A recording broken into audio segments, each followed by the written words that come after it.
Because of the great reporting of Chris Rufo, we got to see leaked footage from inside Disney of high-up Disney employees saying things like, we have a not-so-secret gay agenda. Saying things like, we're adding in queerness wherever we can, and that, quote, no one is trying to stop the producer who was doing so. Another executive within the company said, if anything, we don't have enough LGBTQIA representation in content made for very small children. So what are we gonna do about it? Well, we're gonna do the same thing we always do. We're going to build alternatives. Americans have enormous economic might. They just don't have any alternatives. The Daily Wire is building those alternatives. And today I'm proud to tell you that we will be launching Daily Wire Kids. That is Daily Wire Kids. That is the co-CEO of Daily Wire, Jeremy Boring. As we saw last week, we talked about the Razor ads that he's doing. He's going into many other side businesses. Now is to push back against how Disney is a little bit too woke, as they've now pushed back pretty publicly against the Don't Say Gay bill down there in Florida, and now they're fighting with Ron DeSantis. So as he made that announcement, there's some of the backgrounds of this business venture they're trying to do, where they're doing Daily Wire Kids, so all of your kids can watch some wholesome content. So the Daily Wire, who we know is a conservative media organization, has no history of producing children's programming, but it's using Disney's opposition to the Florida's Don't Say Gay law as a rallying point to enter the business of kids entertainment. They announced that it plans to invest at least $100 million over the next 3 years into live action and animated kids content.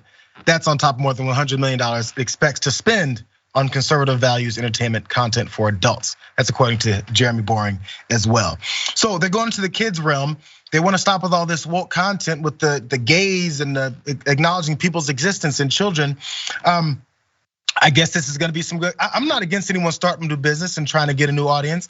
I just wonder if it's gonna really catch on, because their kids are still gonna want to see the Moanas and the Encantos of the world. He just recently discovered critical race theory, and so he's on this white guilt tour, and he on his show, which I didn't even know existed until last week, he was talking about how the American dream it doesn't exist for black people, and his proof of this was the 3/5 compromise. Like that's we have not improved since then. And not only that, but he's wrong about the 3/5 compromise. Yeah, exactly. The 3/5 compromise is one of the better kind of concepts that the founders came up with to long-term end slavery in America. That's what they came up with, too long-term end slavery in America. That's Jeremy Boring, CEO of the Daily Wire. They were talking about people being too woke and jumping onto CRT and all the stuff they usually would talk about and complain about. But the 3/5 compromise with enslaved people was a genius, a very smart compromise. Let's watch more of what he had to say. They didn't say a black person is 3/5 of a human. They said, it doesn't make sense, slave owners in the South, that you're going to count your unrepresented, unable to vote, and unable to function in everyday life slave population in your census for the purpose of representation in the Congress. Maybe you can't count them. And the South, particularly South Carolina, essentially said they wouldn't join the union if they didn't get to count them. And so the compromise was they don't get to count all the way, so that you don't get to use an enslaved population to gain votes. That's an important academic point. It's true, but it's also like we should just be able to respond. Well, that makes no difference right now. That has no bearing. It makes absolutely no difference. Has no bearing. Sounds like someone needs some lessons in CRT that they don't know what they're talking about. Anyway, the point here is talking about how ingenious that 3/5 compromise was, and what many people could say is, these were human beings, and since we've detached ourselves, like these guys in this conversation did, so much from the fact that these were human beings, enslaved people, that if you say that was a great compromise to call humans 3/5 of a human being, because the people who enslaved them and want to continue to do so want to count them strictly for the purposes of more political power, which you gave them. So we can praise the appeasers all we want, but they gave them more power, just not as much as they were requesting. Let's go to some of the details here of what this was, in case you guys didn't know. Although the Constitution did not refer directly to slaves, it did not ignore them entirely.